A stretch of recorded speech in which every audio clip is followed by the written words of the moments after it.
been robbed. He went down that way. Young kid with a gun. This is Radio 227. I got a robbery just occurred at the liquor store at 14th and L.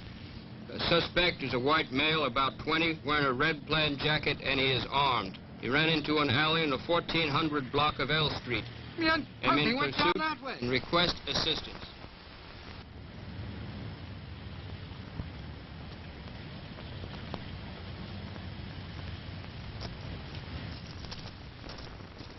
Take cover. A basic rule for survival against hostile fire. This officer advances warily, selecting possible cover as he moves. Now he is in position to return fire or pin down the suspect until help arrives, with minimum exposure to himself. Defensive firearms training, shooting for survival, normally follows basic instruction in single and double action revolver shooting. It stresses proper use of cover and the firing positions from behind it. One-on-one is a good method of defensive firearms instruction. The coach or instructor can correct stance or grip before the pupil continues.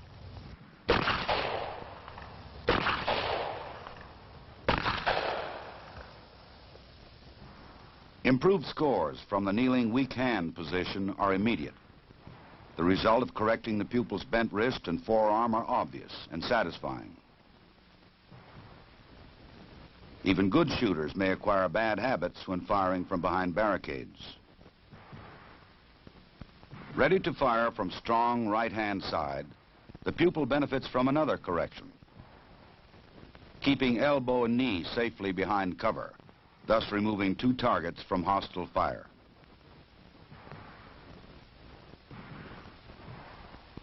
He fires a good pattern with a minimum of bodily exposure. Each firing range may set up its own course, but defensive firearms training objectives remain. Teaching the application of basic shooting techniques to confrontation situations. Failure to provide a firm base when shooting from cover makes for inaccurate shooting. Legs spread too wide to provide a tempting target for an assailant. Now the shooter can fire safely from a steady rest, putting all his shots in the kill zone and using the barricade for maximum cover. This is shooting for survival.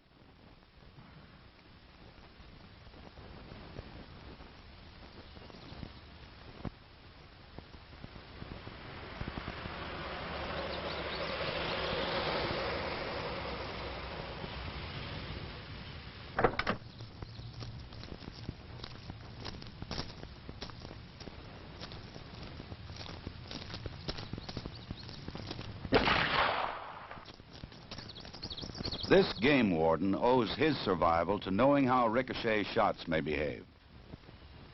The bouncing bullets that can kill a man even when he believes himself safe under cover, behind this car or this one.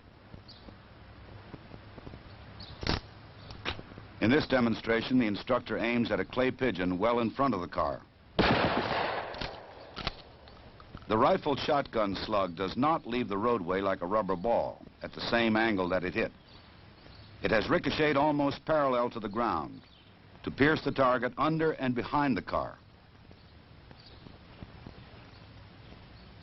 Safety lies only in putting a solid object like the wheel or engine of the car between you and your assailant.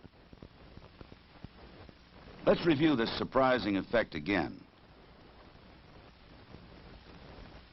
While a rubber ball thrown to the ground would bounce upward at the same angle, a bullet ricochets almost parallel to the hard surface struck.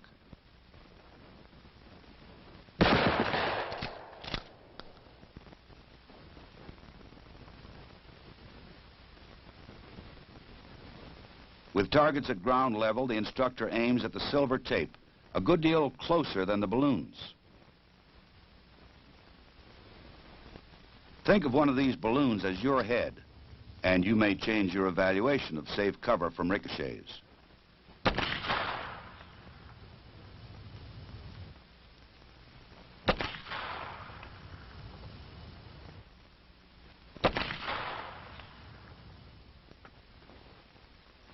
The same principle maintains when a bullet ricochets from a hard vertical surface. The instructor has placed aiming points some distance from the balloon targets.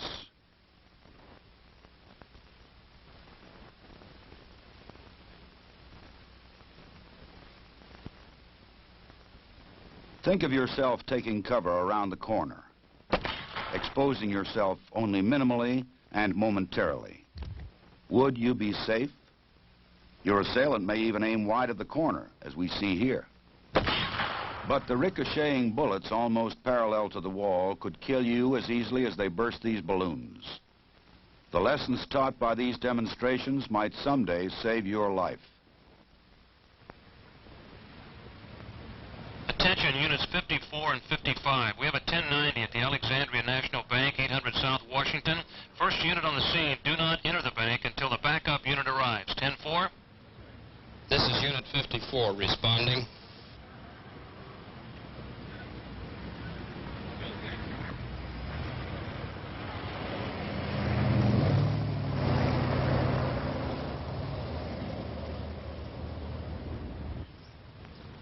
Many police departments now authorize shotguns to be carried in patrol cars. As a safety precaution, they usually have no shell in the chamber. Officers not yet fully trained in shotgun handling may forget to release the action so that they may charge the weapon. Sometimes this fumbling causes only a momentary delay, but in an unexpected confrontation, these seconds could be vital.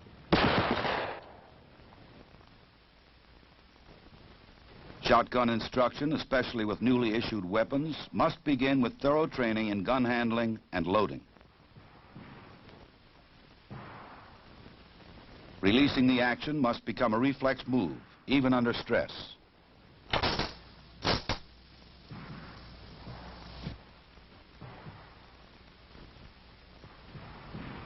Firing ranges and courses for shotgun training may vary. All, however, would qualify the shooter in two basic positions. Offhand aimed fire is best suited to longer ranges.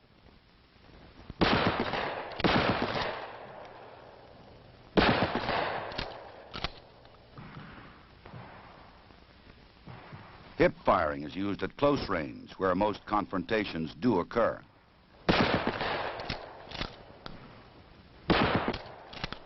The shooter must know the shot pattern of his weapon to be aware of the safety limits of various shotgun loads.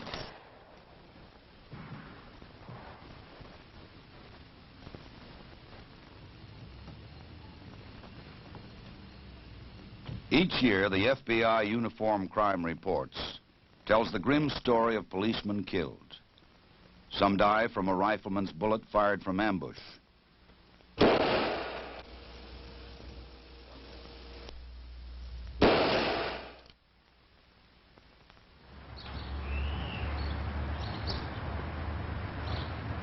Some die at a closer range, often while performing routine duties.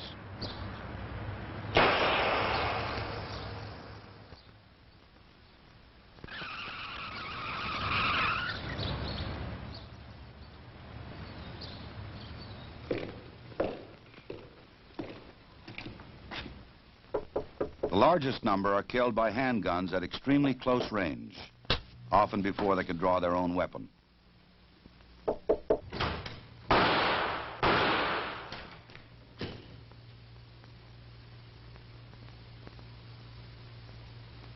Close combat pistol courses meet this challenge by training shooters to fire at targets as close as 3 feet.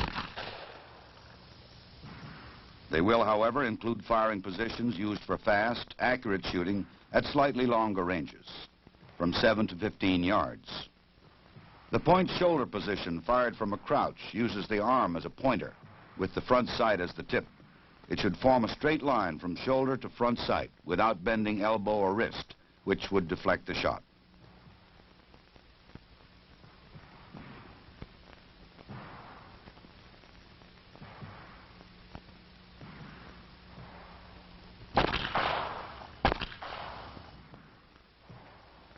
At somewhat closer ranges, the shooter may take the natural point. This does not use the front sight, but points the weapon like a finger.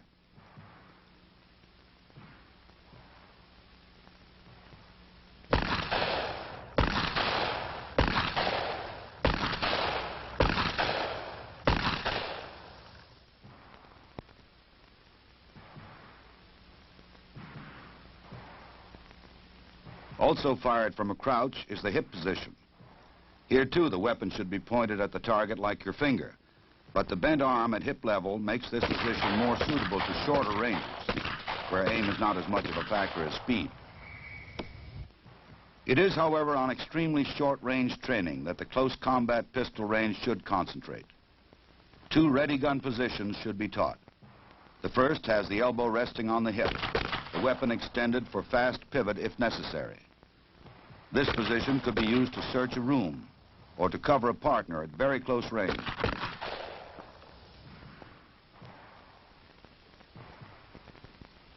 Another ready gun position is fired from the hip.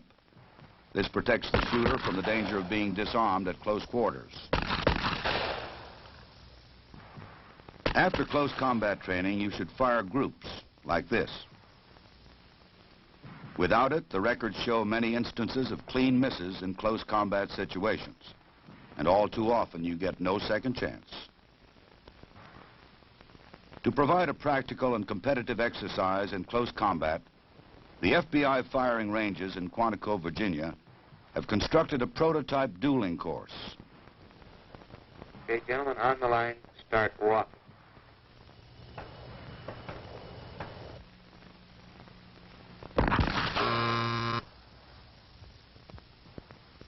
Okay, man on the left, 2 seconds flat. On the line, start walking.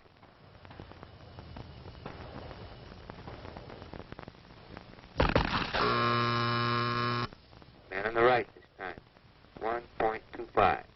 Start walking. The final firing position is 21 feet from the bladed targets. The dueling course is a useful training tool to simulate the fast reactions and proper shooting techniques you will need in a close combat situation. Effective use of cover may someday save your life on the street. Defensive firearms training can make such reaction automatic. Cover may not always protect you against ricochets, which have their own rules of behavior.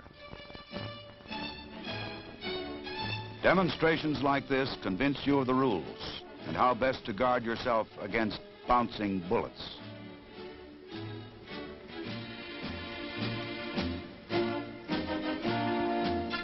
Many law enforcement agencies have authorized the use of shotguns.